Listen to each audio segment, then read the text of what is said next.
오늘 마태복음 13장의 중요한 주제는 씨 뿌리는 자의 비유에 대한 예수님의 선포와 그리고 그 다음 절부터 또 그 씨 뿌리는 비유를 설명해 주시는 내용이 기록이 되어져 있습니다.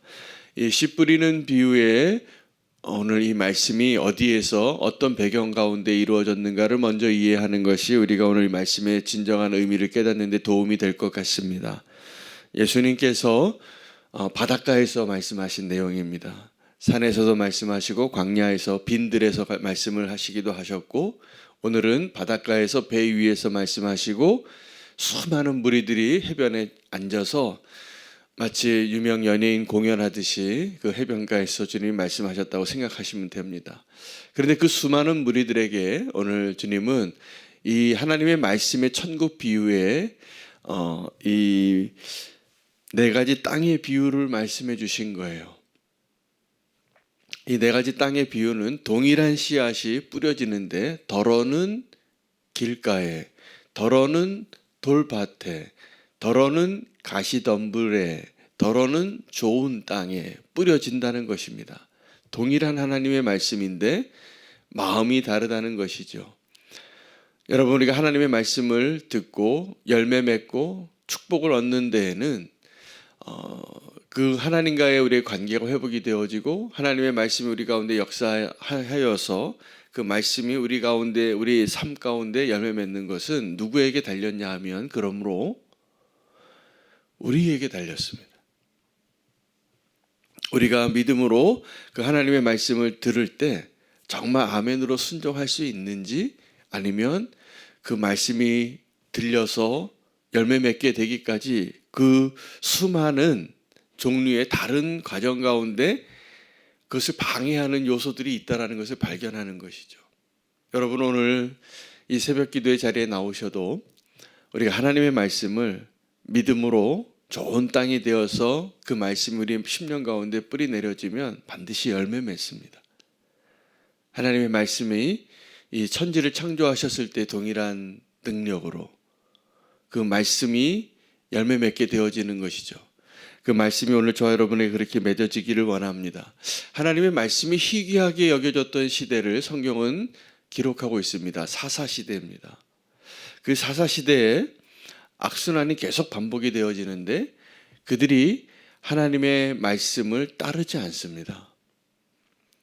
따르지 않고 거역하다가 그들이 위기를 당하면 그 주변에 있는 가나안 민족들에게 고통을 당하게 됩니다. 그 고통당할 때 그들이 부르짖으면 하나님이 그들의 또 부르짖음에 들어서 듣고 반응하셔서 사사를 보내시는 거예요. 사사들이 그들에게 가서 그들을 건져주고 사사들이 살아있는 동안에는 하나님의 말씀이 들려졌습니다.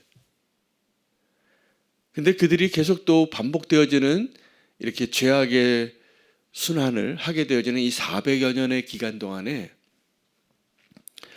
하나님의 말씀이 희귀해져서 자기 소견에 오른 대로 행하기 시작한다는 것입니다. 오늘도 하나님의 말씀이 들려지지만, 동일한 하나님이 들려지지만 누군가의 마음에는 그 말씀이 소망이 되어지고 변화가 일어나고 하나님의 역사가 일어나지만 누군가의 마음에는 여전히 쇠귀의 경일기입니다. 우리 속담이죠. 소귀에 사람이 아무 말을 해도 소는 알아들을 수 없다라는 거예요. 이것이 하나님의 백성과 이방인의 차이입니다. 이방인이 어떤 의미냐 하면 선택받지 못한 민족이란 뜻도 있지만 다른 말 쓰는 사람들이에요. 이방인이. 그래서 소통이 안 되는 겁니다, 사실은. 하나님의 말씀이 들려지고 그리고 그것이 이해되어지고 깨달아지고 그 말씀대로 따르게 되어지는 것처럼 그 축복이 없는 것입니다. 오늘 이 수많은 사람들이 해변가에 앉아서 예수님의 말씀을 들을 때 예수님이 어떻게 보셨냐면 이 수많은 사람들이 있지만 여기에 그 마음의 상태가 길가와 같은 사람도 있고 돌밭과 같은 사람도 있고 가시덤불 같은 사람도 있고 좋은 땅에 마음으로 듣는 사람도 있구나라고 말씀하시는 거예요. 오늘 이 13장 바로 전에 이 사람들이 예수님에게 어떤 요구를 했냐면 표적을 구했습니다. 이 표적을 구했다는 것은 한 번 더 나를 감동시켜 봐 주세요. 한 번 더 나를 믿게 해 주세요. 라고 요구한 것이죠. 놀랍게도 그들이 다시 듣기를 원하긴 합니다. 그런데 표적을 구하는 그 마음으로는 결코 믿음의 사람이 되기 어렵다는 것을 말씀해 주시는 거예요. 그래서 내가 너에게 보여줄 표적은 요나의 표적밖에 없다. 이미 다 말해 주었다. 듣지 못한다는 것이죠. 오늘 이 땅의 비유죠. 네 가지 땅의 비유를 말씀해 주시고 이제 제자들과의 과외가 시작이 됩니다. 이게 10절 말씀입니다. 제자들에게 예수님께서 비유의 말씀을 왜 하십니까? 라고 질문하는 그 제자들에게 설명해 주는 거예요. 비유는 두 가지 목적이 있습니다. 하나는 누구라도 알아들을 수 있게 하기 위해서입니다. 비유는 이야기예요. 그것도 아주 쉬운 이야기예요. 그래서 이 비유로 주님이 많이 말씀을 하십니다. 예수님의 가르침 가운데 비유가 많습니다. 천국 비유, 또 이 마음밭의 비유, 말씀이 어떻게 전파될 때 요한복음에 보면 예수님이 자기 자신을 7가지로 선언하시면서 자기 자신을 비유로 말씀해 주시는 거예요. 그런데 이 비유는 누구라도 알아듣기 쉽게 하고자 하는 목적도 있지만 또 하나의 비유의 목적이 있는데 알아듣지 못하게 하기 위함이라는 것이에요. 이게 11절 말씀입니다. 예수님께서 천국의 비밀을 아는 것이 너희에게는 허락되었지만 그들에게는 아니 되었느니라. 아마 표적을 구하는 자들이었을 것 같아요. 그들은 아무리 들어도 깨달을 수 없다라는 거예요. 그리고 12절에 누군가의 이 말씀이 깨달아지는 것이 허락된 자가 있고 허락되지 않은 자가 있는데 깨달은 자에게는 더 많은 축복을 누리게 되고 깨닫지 못하는 자에게는 그 축복이 도리어 빼앗겨지게 되리라는 거예요. 달란트 비유하고 아주 비슷하죠. 달란트 비유에 1달란트, 2달란트, 5달란트 받은 사람이 다 갑절의 열매를 가지고 왔는데 1달란트 받은 자가 실패했어요. 그냥 땅에 묻어뒀기 때문에 그 1달란트 받은 자의 그 달란트를 많은 달란트 받았던 5달란트 받은 자에게 주십니다. 자, 이 비유의 비밀이 오늘 우리에게 은혜가 되기도 하고 이 비유의 비밀이 여전히 우리는 깨닫지 못하는 상태에서 이 비유를 들을 수도 있다라는 거예요. 이 비유에 대한 말씀을 설명하시면서 예수님께서 이사야의 예언을 언급하셨습니다. 오늘 이사야의 예언을 인용하신 거예요. 이사야서 6장 9절 10절 말씀을 인용하셨는데 자, 이렇게 읽으셨다는 거예요. 너희가 듣기는 들어도 깨닫지 못할 것이요 보기는 보아도 알지 못하리라. 이 백성의 마음이 완악하여졌으니 그 귀는 듣기에 둔하고 눈은 감았으니 이는 눈으로 보고 귀로 듣고 마음으로 깨달아 돌이켜 내게 고침을 받을까 두려워함이라. 그런데요, 오늘 이 이사야서 6장 9절 10절 말씀이 언제 이 말씀을 하셨는지가 놀라운 일입니다. 언제 이 말씀을 하셨냐 하면 하나님의 천상회의에서 누가 우리를 보내서 저들에게 이 말씀을 전할꼬 하고 막 논쟁하는 모습을 하나님이 그 하늘의 자리에 이사야를 불러오셔서 이사야가 손들었습니다. 주님, 내가 여기 있습니다. 나를 보내주십시오. 내가 가겠습니다. 하나님이 기뻐하셨습니다. 이사야의 그 순종을, 결단을. 그런데 이사야를 보내시면서 하신 말씀이 오늘 이 말씀이에요. 여러분, 이사야의 말씀이 축복의 말씀입니까? 저주의 말씀입니까? 여러분이 생각하기에 이사야서의 주제가 축복의 은혜의 말씀입니까? 저주의 심판의 말씀입니까? 둘 다예요. 둘 다예요. 근데 축복의 말씀이죠. 그들에게 누군가는 가서 이 말씀을 전해야 하는데 누가 갈 사람이 없다는 거예요. 그러니까 이사야가 부름 받았는데 부름 받은 자로서 하늘의 천상의 그 하나님과의 그 대화의 모습들, 하나님과의 그 천상의 모습들을 보면서 자원한 거죠. 나를 보내주십시오. 근데 이 이사야에게 하나님이 하신 말씀은 네가 가서 이 말씀을 전하지만 그들이 안 들을 것을 알고 보내신 거예요. 그래, 네가 간다고 하니까 참 고맙다. 근데 네가 가서 이 말씀을 전하면 그들이 눈이 있어도 보지 못하고 귀가 있어도 듣지 못하는 사람들이야 라고 말씀하시는 거예요.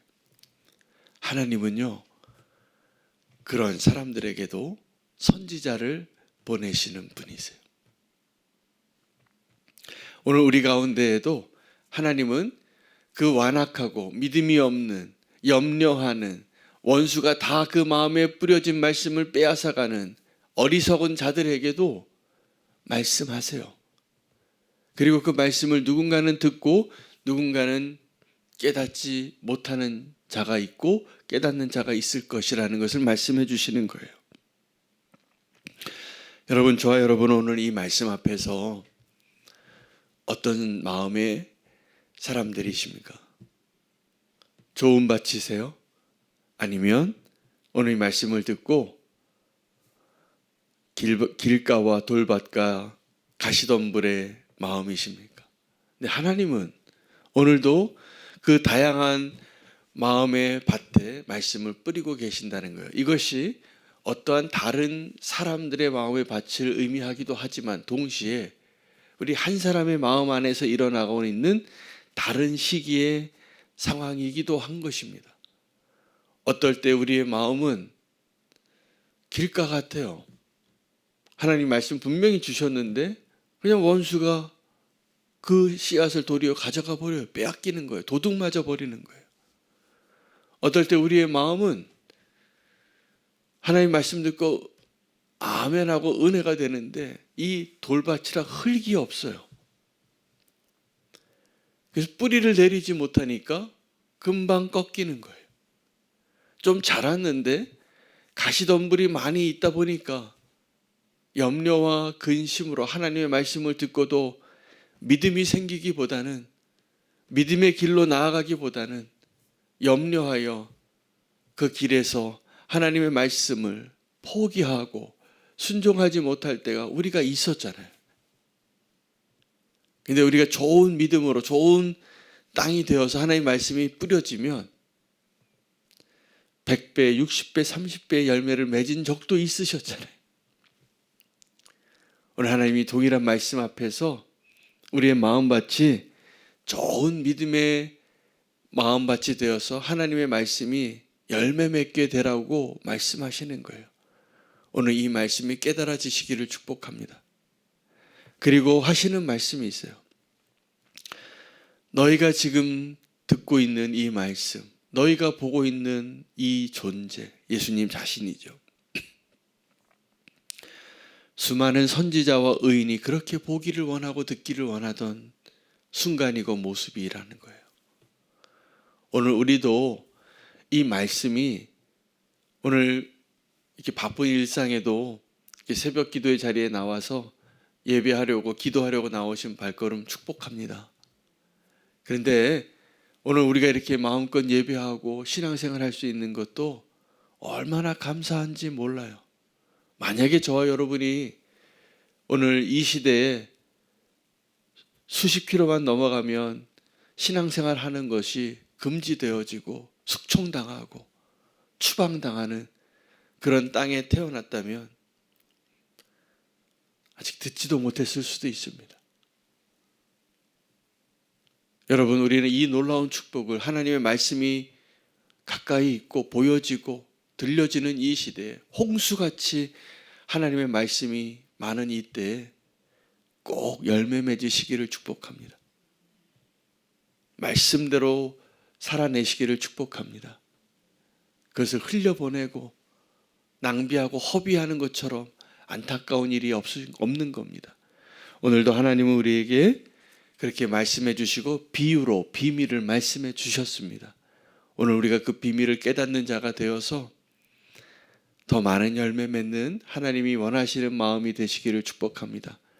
그래서 그 마음이 우리 마음 안에 말씀이 들려질 때 하나님은 우리를 통하여서 열매 맺으시고 역사하시고 영광 받으실 것을 기대하십니다.